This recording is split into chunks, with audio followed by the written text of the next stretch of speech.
channel Jalan-Jalan Iskandar.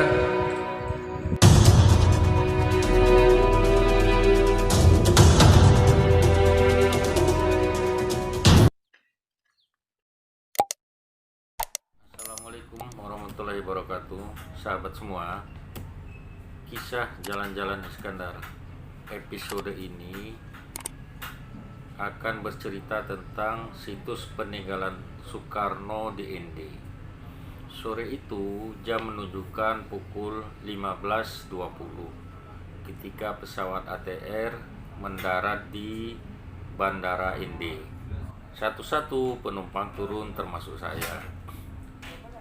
Kurang dari 1 jam kemudian semua proses sudah keluar. Di samping kesigapan petugas bandara, juga penumpang yang turun tidak begitu banyak. Jadi proses turun berjalan dengan lancar. Sahabat-sahabat sekalian, pagi ini saya sudah di depan rumah pembuangan Insinyur Soekarno. Terletak di Kampung Raja. Inilah tempat pembuangan Soekarno yang terjadi di tahun 1934 hingga 1938. Pagi itu Soekarno datang dengan menumpang kapal Jan Riebeeck sampai di ND.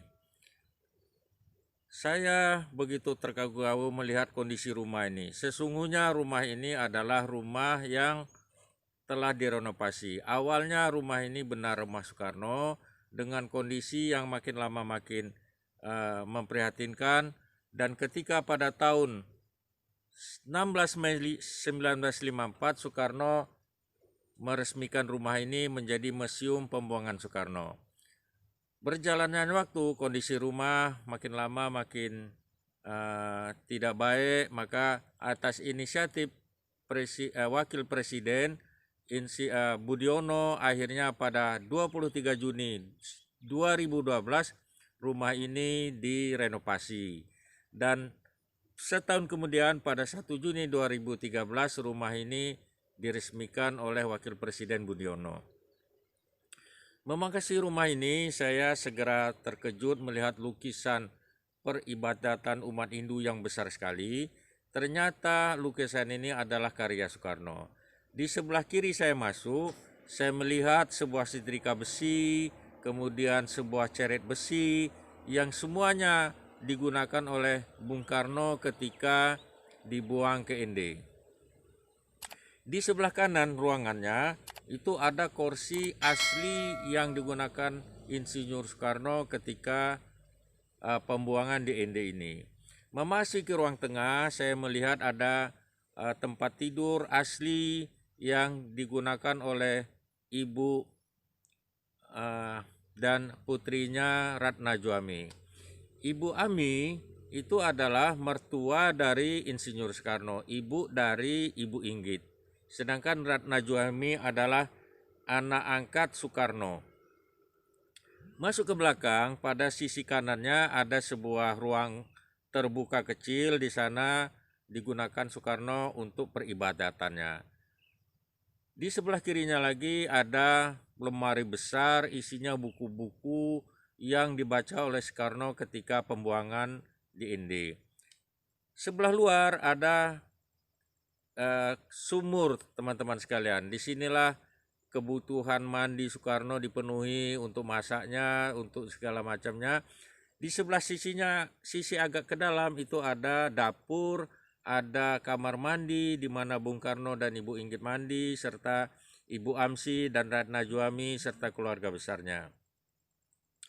Kita berdatang ke rumah pembuangan Soekarno ini seakan-akan dibawa ke masa tahun 1934 sampai 1938. Sejarah Soekarno di ND tidak hanya berkisah tentang rumah ini saja. Maka ketika kita keluar dari rumah Soekarno, kita mengadakan perjalanan kaki kira-kira 500 meter, kita akan tiba di Taman Perenungan Soekarno. Di taman inilah Soekarno merenung di bawah pohon sukun di sebuah bangku menghadap ke ke laut, ke pantai yang namanya Pantai Raja. Di sana Soekarno menyelam sampai ke dasar teluk ini.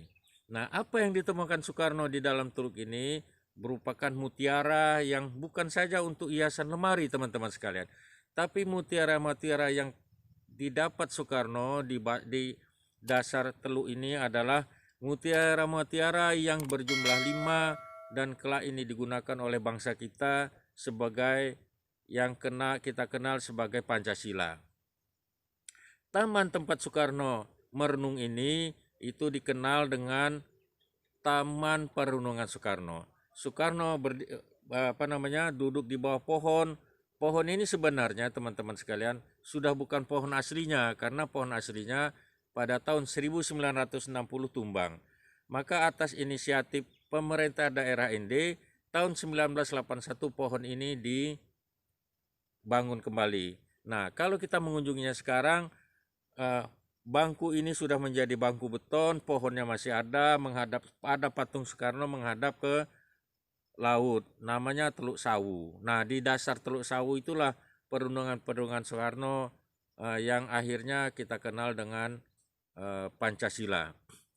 Teman-teman sekalian, perjalanan kita kali ini menginspirasi teman-teman bahwa perjuangan kemerdekaan adalah perjuangan bersama, tidak hanya Bung Karno sendiri, tapi ada peran masyarakat Flores yang luar biasa, ada peran masyarakat ND yang luar biasa.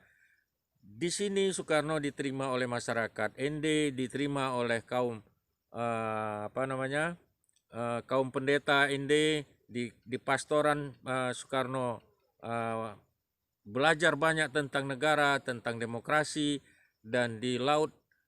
Di dasar laut Teluk Sawu itulah Soekarno menemukan 5 butir mutiara yang kita kenal dengan Pancasila. Demikian teman-teman sekalian, perjalanan ini akan kita lanjutkan pada episode berikutnya. Merdeka! Demikianlah teman-teman sekalian, di dalam sejarah panjang memperjuangkan kemerdekaan Indonesia, masyarakat Inde punya andil yang besar. Dari bumi Inde, Pulau Bunga, lahirlah ide fenomenal tentang dasar negara kita, yakni Pancasila. Bila taufik wal hidayah, wassalamualaikum warahmatullahi wabarakatuh. Sampai jumpa di episode berikut.